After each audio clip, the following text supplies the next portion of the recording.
Welcome to In the Trenches, where entrepreneurs, artists, writers, designers, inventors, warriors, and leaders share their stories of doing the hard, creative work that impacts all of our lives.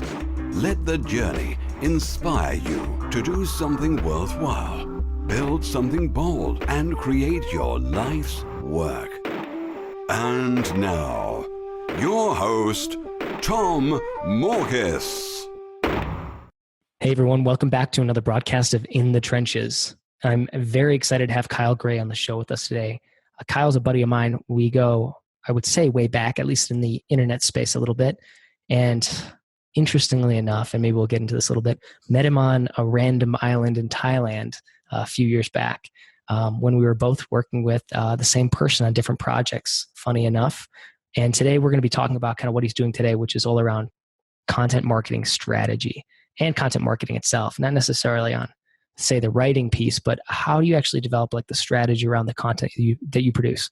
And I preface that by saying, I think content's the reason I've been able to build up my list to, over 10,000 subscribers. So on my email list, and then have, consistently thousands of people coming to my website month after month, which is, crazy to think about when I started from scratch. And to be honest, I didn't really have a strategy when I first started, literally none. It was just, I wanted to write and get over my fear of writing. And that was it. That was the thing. And then once I started to get over that and saw that people were like noticing my content and sharing it, I realized, okay, maybe there's something here. There's some value here. And yeah, that's led to lots of profit down the road, directly and indirectly. So the idea here being is if you are running any kind of online business, or if you have an offline business, but you have an online platform of some sort that's doing like lead generation for you, whatever it is. So this is really applicable to digital product creators, but it's also applicable to service providers. How do you create content that's actually going to build and grow your business? So Kyle, thanks for being with us today. Thanks for having me on, Tom. It's a big honor. Yeah. So take me back a little bit before we dive into the content marketing strategy. Give us a little bit of your background, kind of the short and sweet of it, and what led you to what you're doing today. Yeah. So I've been all over the place in kind of my entrepreneurial career. I started doing conversion rate optimization. It was one of the first businesses that I set up, and I loved just the art and the science of it. Conversion rate optimization is just looking at a web page and its design and its messaging and seeing if you can tweak little elements of it, and then splitting version A and version B and comparing the differences between how people respond and act on those. And I started doing that a little bit, and I found my way to chatting with a bunch of entrepreneurs through a university program I was teaching at the time called The Foundry. And this was just a peer-to-peer program of a bunch of university students who were all trying to figure out their own businesses. And I was just guiding them through this process. And I would get on different calls with different entrepreneurs each week and share those calls with the students. One of the people I came across, his name was Dan Norris.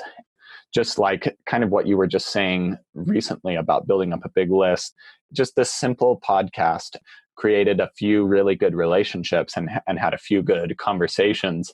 A few months later, I saw that Dan was looking for a content marketing manager.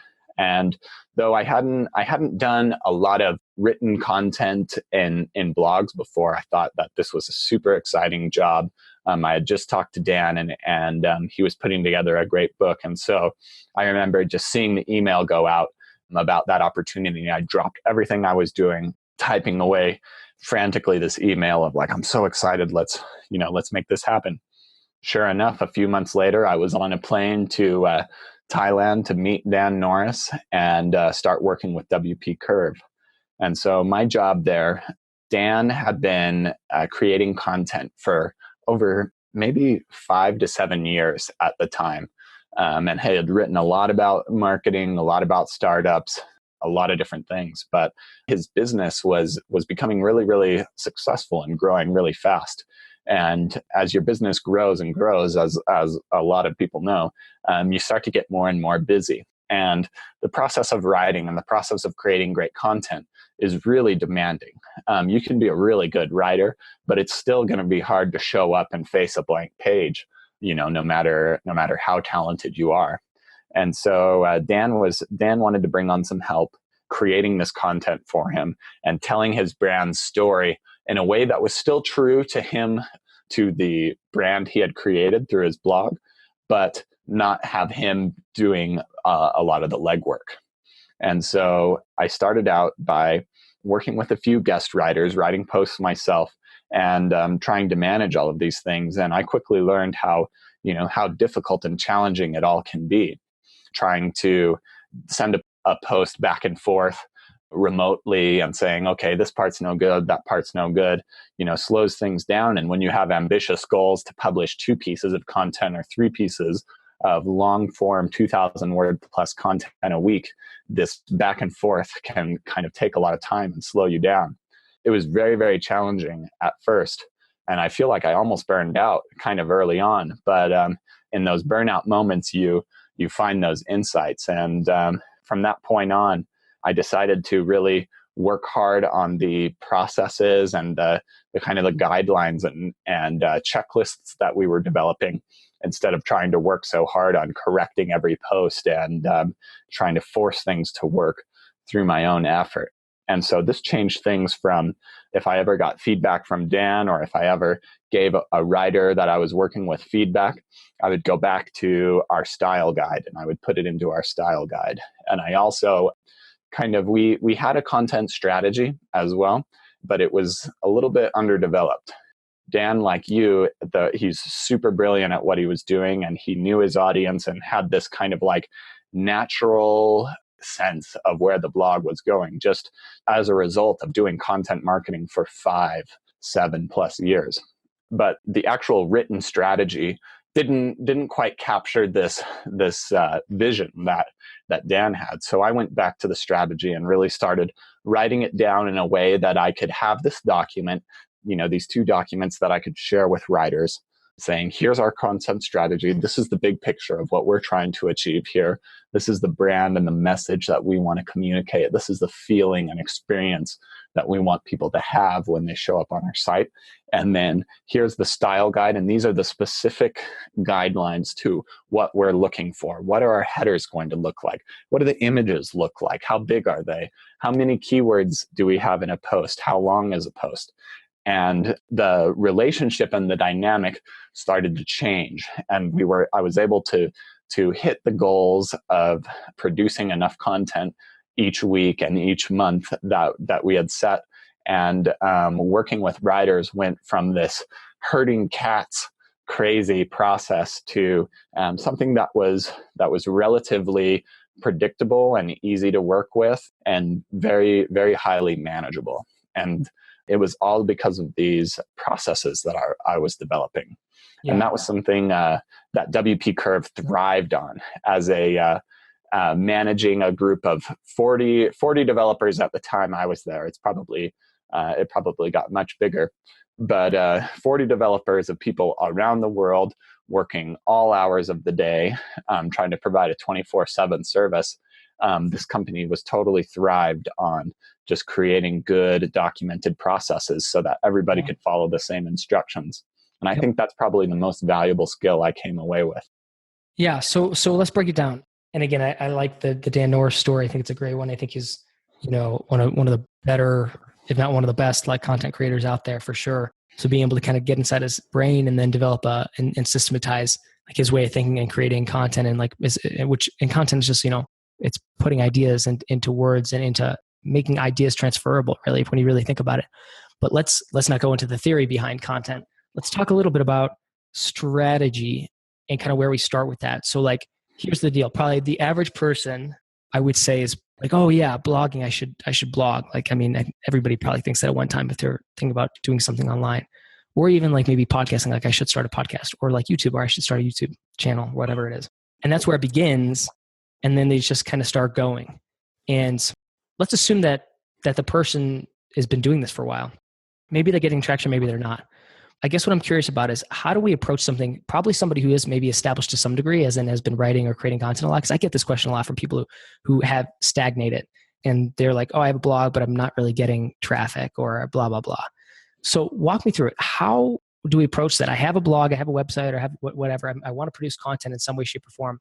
How do I approach that to actually say, well, here's my actual strategy. This is how I should approach it. This is the content I should create, and this is going to grow my business because of X, Y, Z. So like, just walk us through that process. So I think that's a great question. And first I would set the frame or set the stage in a way that people understand the purpose of content marketing. Usually people have one or two or kind of this mixed impression of content marketing where half of the people kind of see it as almost this artistic kind of thing where, they create when they feel inspired to create, that they have this kind of, Ernest Hemingway kind of feel to them where they're being artistic and creative when they're writing something or doing what they're doing. And I think that's great. But if you're doing content marketing consistently and you have a strategy, there's going to be days where you show up and you're not feeling it, but you've got to push through. And then another kind of common confusion around content marketing, and it's very understandable that people see things this way, but it falls under the umbrella of digital marketing. And digital marketers use a lot of very specific terms that conjure very specific ideas. For example, like with a Facebook ad, you create an engaging headline, some engaging copy, a call to action, and somebody clicks and you get a click-through rate and you get conversion rates. And those are all very important and powerful tools to use. But a lot of people see these same words and terminologies that I just used to describe the process of a Facebook ad, and they apply it to content. And though I think that content should drive customers, it should attract people to your business, I think that you need to understand the bigger picture and the bigger value of content. There's a lot of things that content can deliver that you're not going to be able to measure with your Facebook pixel or in Google Analytics, such as developing relationships with thought leaders in your niche. Just working together with somebody creating a great piece of content can build a relationship and generate new opportunities that you didn't have before. If you're only looking at conversions, you may miss out on some of the value of a highly engaged audience that isn't necessarily your customer or may never become a customer, but is sharing your content, is referring people to you organically. And again, maybe not with an affiliate link, maybe not in any trackable way, but as soon as somebody mentions a problem that you solve, they mention you because they're following your blog all the time. Yep.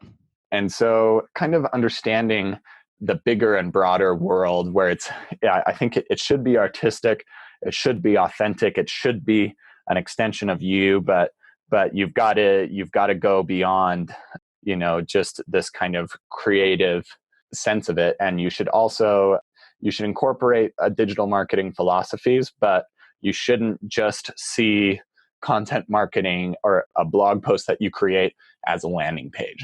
So starting from there and understanding kind of the landscape you're working with, the first thing that I would do is develop a mission for your content. And this doesn't have to be any more than 2 or 3 sentences.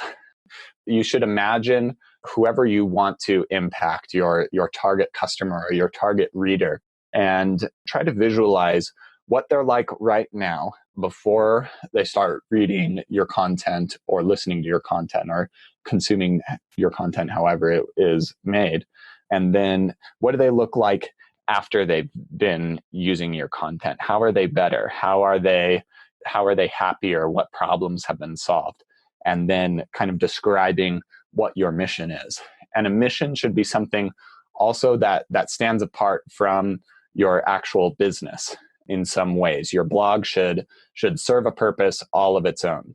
And creating this mission, something that resonates with you and resonates with the people you're working with, will create this foundation for content.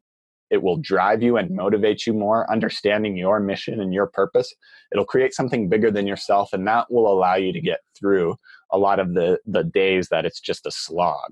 Can you give me some examples? Like what will be an effective mission versus an ineffective one? So I think a couple of good ones. For example, Meryl Johnson with Bean Ninjas has a great content marketing campaign going right now. She's a bookkeeping service. But her blog is, though it discusses bookkeeping, it also discusses kind of business growth in general. And so if somebody's doing bookkeeping with them and making a lot of the decisions of, I need somebody to help me with my books. Do I hire an accountant? Do I hire a company to work with me? Or do I get some kind of software? They face that problem not just with bookkeeping, but with most areas of their business. So how do you make good decisions with your growing business? How can you figure out a good framework for solving these problems and growing your business in a way that is sustainable for you and sustainable for the business in the long run?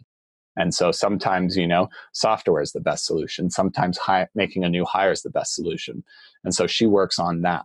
Another thing, the WP Curve blog was all about helping business owners market their business better and grow their business better.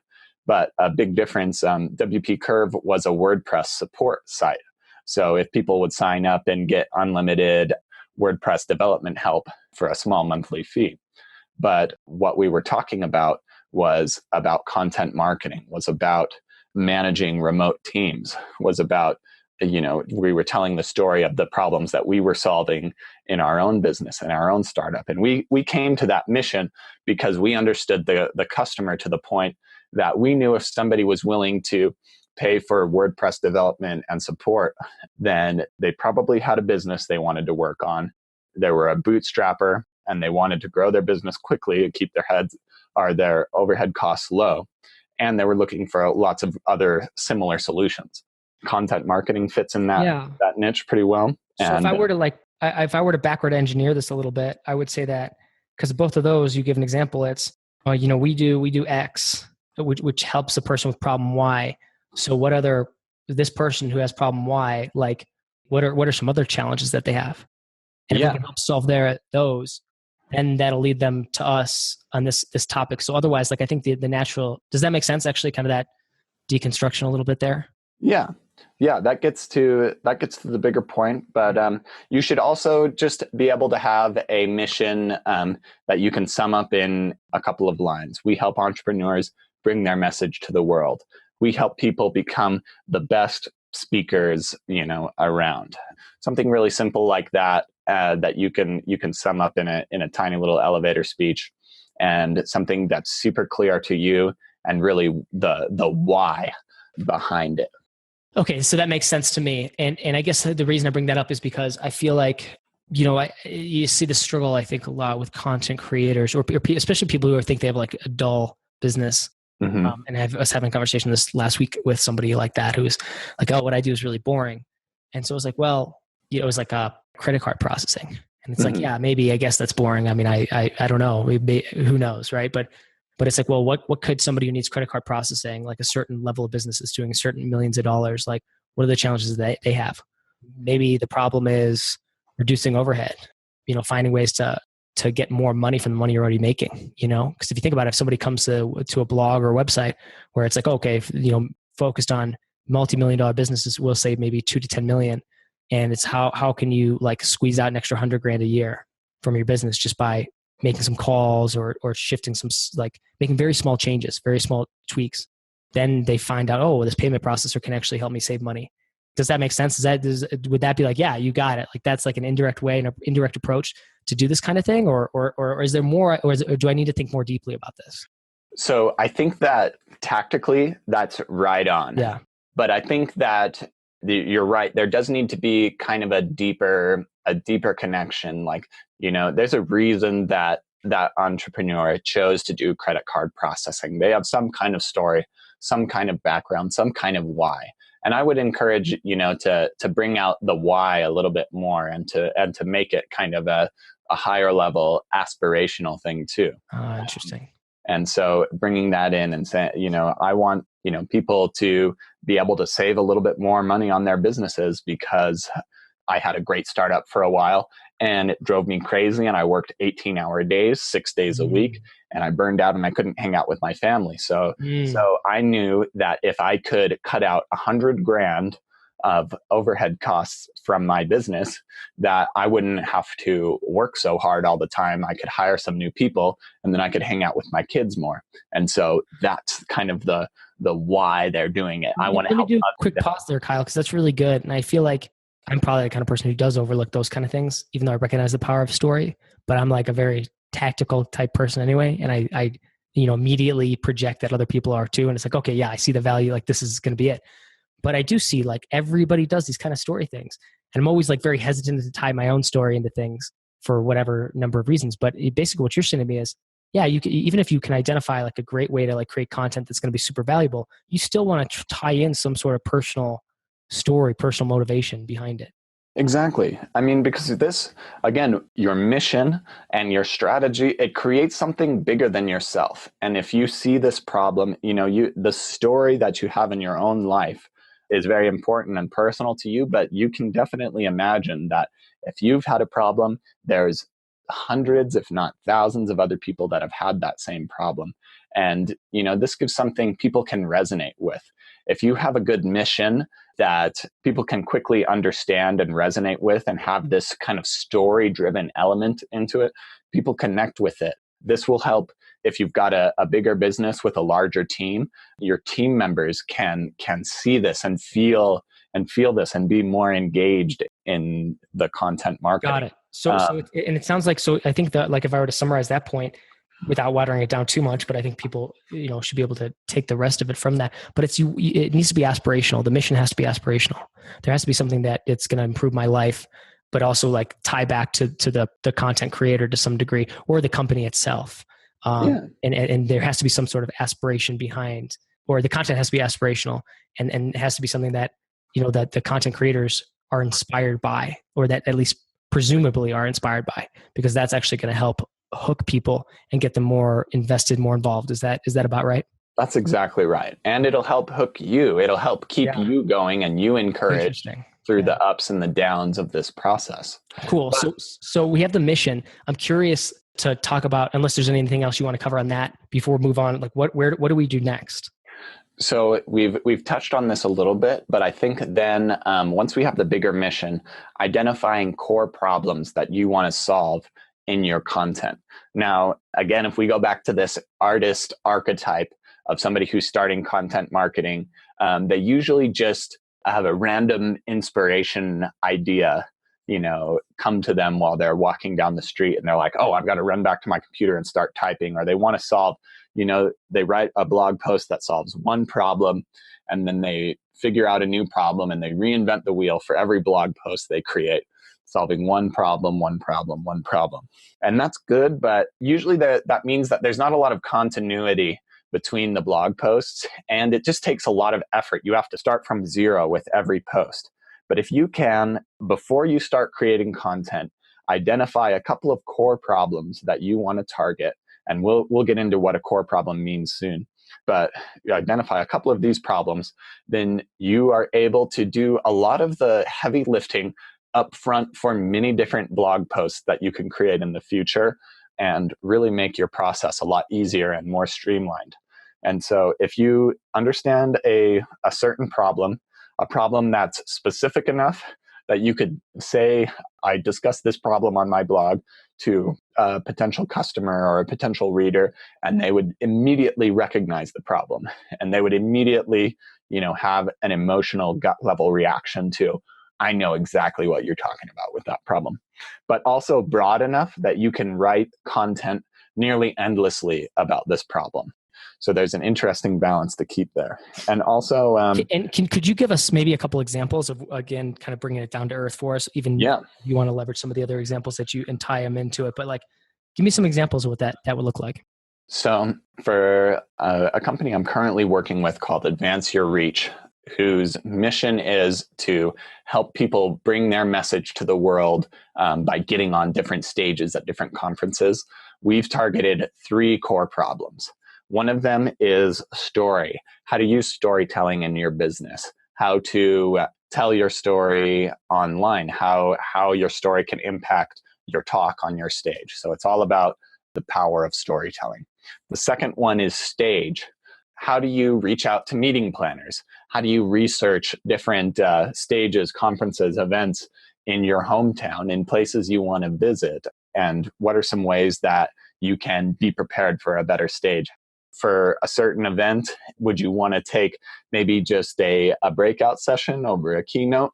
And so addressing those different problems and then scale. How do you set up your business in a way that can grow from the work you're doing on stages effectively? Because you don't want to just be focused on getting paid to speak, because that's kind of you could get paid $2,000 to speak at a conference, and that would be a big win. But you want to have your system set up so that you could speak for free and make 20 grand off the back end, because you know that you have a digital product that you can sell that would be perfect to the people you're speaking to. And so each of these core problems kind of fits within something that the audience needs. They're distinct from each other, but this also gives us the ability to, so I know about storytelling, so I can research a lot of different keywords about storytelling. I can look up different influencers, different thought leaders about storytelling, and I can look at different influencers and thought leaders about how to get on stages and about who's good at developing systems for your business, digital products, product launches, things like that for scale. And so each of these core problems are distinct, but they all intertwine and help fulfill the grand mission. Does that make sense? That was really good. But my head was spinning a little bit, just trying to connect the dots a little bit. So their mission statement is what again? Or the ish, if you don't know it specifically? They want to be the best blog and the best service and just company in the world to help people get on stages, share their message, and grow their business through that. Gotcha. Okay. And so, yeah, so those are, that also hits on the core problems there and what they can kind of write about. So again, another problem where I've had, and I think I see this in other places, or maybe it is just a personal problem, who knows, is getting too much into, like, I don't know if it's niching down too much or getting, like, say, this is the specific problem I handle, is like pricing or something like that. Right. Mm-hmm. But really that's not, pricing might be maybe one problem, but like, even if my website was about pricing, like, chances are, that's just an element. Mm-hmm. So what are your thoughts on that? Because I feel like I sometimes get, because I'm like, oh, this is a thing I'm really good at, like, solving. I can solve this, like, really particular area. I can speak to this really specific thing, but it's not. What about those people who, this question makes sense, kind of, I go too narrow? And I'll just say for myself, like, if I'm going too narrow on something and it's like, wait a second, there might be something broader here. How should I re-envision this or re-engage this in such a way to kind of, like, maybe take a step back and realize, oh no, there's like a bigger problem, and this is just one of the subsets of it. So I should speak to this broader problem and then get specific with it, because chances are the person with that unique problem or that individual problem has many problems that would be helpful for me to be able to solve if I took a broader approach. So it is a careful balance between how broad the problem is and how narrow it can be. If it's too narrow, you can kind of run some thought experiments, or actually what a really good tool. Dan Norris has this tool as a free download in his book, Content Machine, but it's an idea generating framework. And so I'd recommend checking out Content Machine and checking out that resource on contentmachine.com. And if you can run one of these ideas through his idea generating framework and create, like, one subject pricing, and then create 20 different ideas from it, then you're kind of onto something good. If you really don't feel like you can create a lot of different ideas from it, then maybe you're too specific. And so what I would do, if you're feeling like, okay, this idea is a little bit too specific, but I think there's something good here, is take just a slight step back. So what's happening when we're picking the pricing for something? Usually that's happening when you're about to launch a new product or you're developing a product. And so pricing can be one discussion, one facet of the bigger discussion of product development. And I think just from there, you can feel a lot more comfortable in saying, oh yeah, product development, I can talk endlessly. Like, I have so many different other ideas that can all fit within this, and pricing is a very nice piece of it. But, if somebody's interested in pricing under the product development umbrella, they're probably going to be interested in positioning or launching or, maybe branding. And so working that all together would create a really nice product development. Yeah. So, like, to maybe deconstruct this one a little bit, it sounds like if I take a step, if I'm not sure, I feel like, oh, this might be too narrow, one of the ways is to take a step back and maybe ask the question like why is this a problem? Because I think if you ask why, it might get you a broader answer. So it's like pricing. Well, I why that's a problem is because, if a person, is too cheap, they're not making enough money. So the business, they can't sustain themselves. They can't grow their business. Or if it's too high, they're not getting any sales. So maybe the why is, well, the person wants to make a good living. They want to create a profitable business. So I guess that kind of helps broaden it by asking the why question. Exactly. If you start too broad, maybe then I guess what happens if you start too broad, like, I help people succeed. where do I go from that? You know what I mean? Yeah. What I would say to that is, if you don't feel like you have something unique to say about the topic, you might be too broad. So if I help people succeed, or if, again, you want to just test it out on some of your, if you have your ideal customers, or if you have some customers already, get on the phone with them and chat with them. But there should be, again, a lot of this is kind of a gut level. You should experience in your customer a gut level reaction of like, I totally have that problem. I totally know what it is. They should immediately understand and recognize the problem. If you don't have that, or if you don't get that reaction, then it's probably too broad. Interesting. I guess how do I approach that conversation? Like, say I maybe get somebody in front of me who I think might be like, my target has to be like, yeah, hey, so here's one of the problems I'm thinking about trying to solve with my business or with my blog or whatever. Yeah. X, Y, or Z. And I'm just looking for that honest feedback. Like, is that just literally that simple? I think so. It depends. I would definitely get somebody who knows you well and is excited about what you're doing, has been delighted by your work previously. And if not, then I think it's totally reasonable. I feel like, for example, Alex Turnbull, when he was kind of coming up with this startup journey blog for Groove HQ, which is it's one of my favorite blogs, very incredible content on there. But he called up everybody he knew and was like, hey, what are you guys doing with content marketing? What can I do about this? And talk to a bunch of people and try to figure out who your target customer is going to be, who the person you want to reach is, and start talking to them and asking them about their problems. Maybe don't lead with, hey, I think this is a problem and I want to solve it, but try going to them and saying, hey, what's really bugging you, in your business right now? What have you searched in Google over the last couple of weeks? What blogs do you really enjoy following and why? And then starting there, but then, taking a couple of jabs at like, hey, I think that this is a problem that you're experiencing. And, I want to discuss it in this way. What do you think of that? And you should start to see, a little bit of sparkles in their eyes if you're hitting on a problem that really resonates with them. Interesting. Okay, great. All right. Take us to the next part. So we identify core problems. What happens next?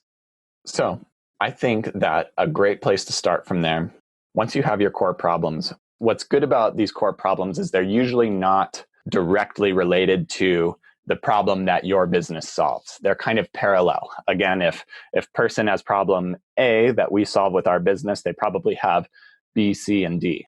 And what's good about this is this opens up a lot of new opportunities to create and cultivate relationships with thought leaders. If you try to collaborate with somebody who solves problem A, the same problem that your business solves, then there's sometimes a little bit of tension between the two if you're direct competitors. But, in the case of WordPress or WP Curve, if I reached out to somebody about discussing content marketing, well, we are a WordPress development service and they are a blogger or, have whatever other business, we can have a great conversation and collaborate and reach a mutual or an audience that would mutually benefit from what we're talking about without having that awkwardness of being direct competitors. So understanding these core problems opens up a lot of ways that you can start researching and looking for key relationships. And I think one of my favorite things about content marketing is developing relationships, is collaborating through your content, is making new friends, new contacts, new connections through what you're doing. And so what I would start doing is identifying people who talk about these core problems and seeing if there's any ways that you can work with them. One of the easiest ways to do this is simply, writing a blog post and then referencing other people's content, other people's podcasts, other people's videos in your blog content, and making sure that the person that you're referencing looks like a rock star. One of the things I like to do is gather up some good quotes and finding some really good pictures of the person and making a nice kind of looking shareable social media meme. And that gets people excited about, being featured in your content, even if you're not a very big brand, and sharing you with their audience, because you'll want to start generating traffic. And if you're just starting out, it's going to be really difficult to lock down really good keywords. It's going to be really difficult to get a lot of social media presence just on your own brand and on your own presence. But if you can start making connections and building relationships, then you can start leveraging other established brands and getting footholds in these unique keywords that you want to target and that you want to develop. And in fact, understanding keywords and doing some good keyword research. I really like Moz Pro as a tool for this, but you can get this in the Google AdWords tool, or just by doing a normal search in Google. But if you just search a keyword and look in the front page of Google and see who's ranking for it, sometimes it'll be Wikipedia, sometimes it'll be Forbes, but you'll often see some smaller businesses, smaller people who are ranking well for certain keywords. And that's a perfect place to start when, like, who do I want to talk to start promoting my business? Look for the keywords you want to target, find the people who are ranking for it, and then see if you can collaborate with them and work with them and add value to what they're doing while building your own brand. So this is really good, but it's also a little bit esoteric, I think. And Okay. so I guess I'm curious, like, bringing this, down to earth and how we can implement, because to some degree, it's like actually super clear what you just said. And I think it is. But then there's also like the challenge of like, okay, how do I apply that to my situation? So do you start with the keywords, or do you start with like looking at the competitors in the space, or potential, or not even competitors, but however you want to define them, but other people in the space or similar space, and then say, if this is the space I want to be in, how do I, backward plan or something like off of that, and say, okay, this is the niche inside here that I should fit in. Like, is that an appropriate way to do it, or does that kind of miss the point based on what you're saying?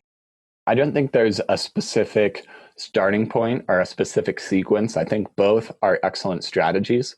I feel like if you're opening up a business and getting into content marketing, it's very likely that you have at least some vague idea of the landscape and who you want to reach out to. And, you can start there. Start with people who already know you, who already like you, and you can leverage that a little bit without having to do all of this cold outreach up front. But then again, as you start to refine your strategy, as you start to identify core problems and the specific ways that people would search for solutions to those problems, then you can start, locking down or identifying different keywords, seeing who's ranking for them. Also, a good way to check this out is to just look up some different conferences that are happening either in your area or around the country around a specific topic that you think is relevant to the business you're creating. Look who's speaking at these different conferences.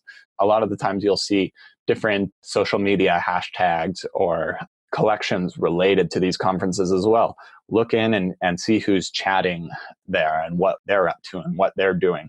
And you'll want to, especially in an earlier stage brand, you'll kind of want to try to find the smaller fish in the area, the people who aren't getting hit up by thousands and thousands of people already. Like, if I wanted to reach out to Ryan Dice from Digital Marketer, I think I'd have a much more difficult time doing that than if I wanted to find another marketer in Salt Lake City, Utah, for example. Interesting. Yeah, no, I like the conference idea. Actually, somebody told me I should actually go to, you picked out like a few conferences, like you should go to these and run an event like before it, like a meetup or something like that, or host a dinner. Because if you get in front of these people, they're your target audience. And I was like, that's, a really interesting way to look at it. I never really thought about doing that directly. And I think that's part of the digital marketing fallacy, where we see content marketing and we think that everything's happening online. But and again, you can do this research without actually attending conferences. But if you start going to different events and meeting people in person, all of these opportunities are going to happen, and you can develop these relationships in person that translate into online content. So yeah, definitely don't count yourself out of actual face-to-face relationship building as a strategy for your content. No, I love it. Well, that's fantastic. Is there anything else after this, or did we hit the whole framework here? So I think that's the really big picture for the content strategy. Identifying your bigger mission, targeting some core problems that you want to solve over the long run, and then developing a good keyword strategy and a list of relationships you want to develop via those core problems. I would say, another big thing that's not quite related to the actual strategy, but is super important to the long-term success of content marketing, is just developing a style guide. And that's just creating a step-by-step process for what happens from blank page to pushing published on a blog post. The more detailed you can be, the better. Even if you're just doing this by yourself right now, there's going to come a time where you are going to want to get some help. There's going to come a time where somebody reaches out to you and says, I want to write a guest article for you. How do I do that? If you can have a good style guide that covers a lot of, this is what the blog looks like, this is the branding, these are, again, what the header looks like, these are how many words we use, look and feel, then you can make it so much easier to work with writers to scale up your content marketing and to really take a lot of work off of yourself, just going back and forth with the people that you're working with to create this content. It was the biggest game-changing time saver for me, and I can't recommend a good style guide enough. Awesome. Well, I want to leave that discussion for another day. Maybe we'll have you back on. Yeah. I would say in the interim, people should go check you out and check out your work and check out your book. So Kyle, where can people find you? So I am just about to release at the time of this recording, a book called The Story Engine. And this is my process of what I do when I work with somebody through content marketing. It's all about setting up a good content strategy so that you can have long success, setting up a good style guide, and just the whole big picture of kind of what happens behind the scenes of a successful content marketing campaign. It also has lots of great templates and downloads that you can use for free to start taking action on a lot of these. It has templates for content marketing strategy, templates for a style guide, and even some good frameworks and documented processes for how to develop relationships with other influencers and how to collaborate with them, or how to do keyword research, or how to optimize your content for keywords. So there's lots of different ideas in there that you can use. And maybe if you're already a business owner and you're quite busy, you can use this as a training manual for your next content manager. And that's at thestoryengine.co. Thestoryengine.co? .co. And it has the in there, right? Yes, okay. Thestoryengine.co. Perfect. Awesome. Well, go check it out. I recommend it. I'm grateful to have written the foreword for this book, and I think it's top notch, and I've gotten to work with Kyle. His stuff is excellent. So get the book and then reach out to Kyle if you need some more hands-on help and work with this. I can't stress it enough. I think getting this straight, getting a glide path of what your content looks like and who it serves and why it's there will I think relieve so much stress and burden. At least that was my experience, because I felt like I was writing for everybody, and then going through this process with you and using this book and using this as a guideline helped diffuse a lot of that and realize that, no, it's actually pretty straightforward. These are the people who serve. This is how I serve them. This is the kind of content that's going to be useful for them. And to have that structure and that glide path, super useful. So check it out. Kyle, thank you so much for being on In the Trenches. Thanks for having me, Tom. It was a big honor. Thank you for listening to In the Trenches. Your creative work doesn't stop here. Join the Resistance, the small but growing army of entrepreneurs and artists putting a dent in the world at www.tommorkis.com. Never fight alone. Join the Resistance.